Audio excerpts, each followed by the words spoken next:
মাতামরের Ruben sound processor নিয়ে ঢুকছে, রাস্তা থেকে সরে যা।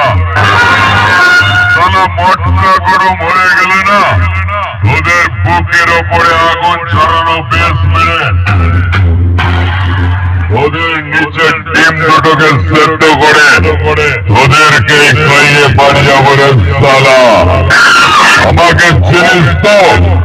আমি হলাম খুবাজ কুর্তে মাতামরের রুবেন সাউন্ড। যেটা বলি সেটাই কিন্তু করি।